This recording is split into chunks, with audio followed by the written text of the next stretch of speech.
Good afternoon, everyone. For my portion of the presentation, I have decided to cover a biography for the author William Deresiewicz. One of the most important things about William's childhood is the fact that he grew up in an Orthodox Jewish household. This means that his family celebrated all of the Jewish holidays and that by the time he was a teenager, he had all of the Jewish months memorized by heart. Despite this, William reported that when he was a teenager, he was kicked out of an all-Jewish high school for being an atheist, although he never said whether or not this claim was true. When he grew up and moved to the Pacific Northwest, he says that he often felt alone because there were not many other Jewish men in the region. In addition to that, those that were familiar with his religion also often assumed that he was not very in touch with his culture.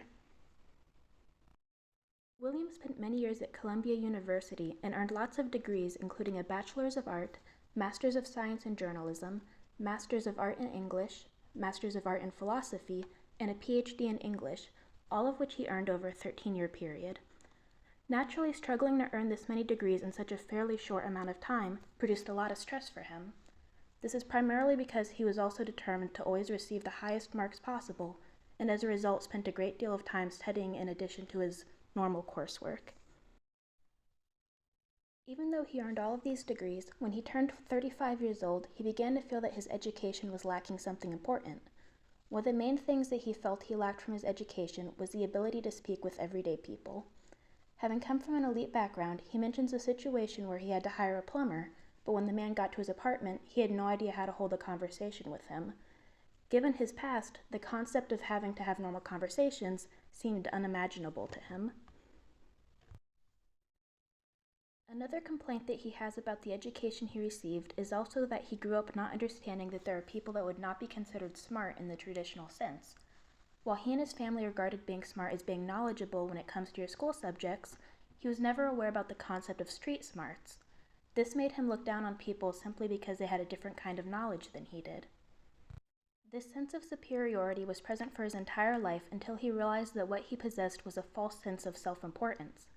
In his mind, he was an important person that everyone around him should look up to because he earned multiple degrees and was consistently receiving high marks in his classes. What he didn't realize until later was that there were many other students just like him, and that this feeling of self-importance was not justified because there wasn't much that it was based on. Jane Austen and her writing were largely responsible for changing this feeling of self-importance that William had. At first, he admitted that he greatly disliked her work because it seemed to just be a collection of boring conversations. However, later he admitted that through reading her work, he ultimately became a better person. He first began fully reading her work when he was 26 years old, and over time doing so helped him mature emotionally. This ultimately helped him achieve the American dream. One of the ways that Jane Austen helped him achieve the American dream was with the fact that she taught him how to handle situations that he considered to be boring. Having grown up with a constant competitive nature throughout his education, William was rarely not under pressure and strict time constraints. Whether it was from trying to impress his professors or outdo other students, he was constantly struggling to stay on top, which left him little time to rest. By reading the everyday situations that occur within Jane Austen's works, he began to understand that not everything needs to be exciting or rushed in order to be enjoyed. She also taught him how to connect to others on an emotional level. Not having any romantic experience in the past, William was left struggling as a young adult when it came to finding a partner. He had no idea how to talk to others in a genuine way without feeling the need to brag about his past accomplishments. By reading the romantic events in many of Austen's works, he was able to understand how to connect with others in a way separate from the competitive nature that he was previously used to. This eventually led to him being able to find a suitable partner whom he is currently married to, although I couldn't find any mention of whether or not they went on to have children. One final thing that she taught him was how to converse with everyday people, much like the ones in her book.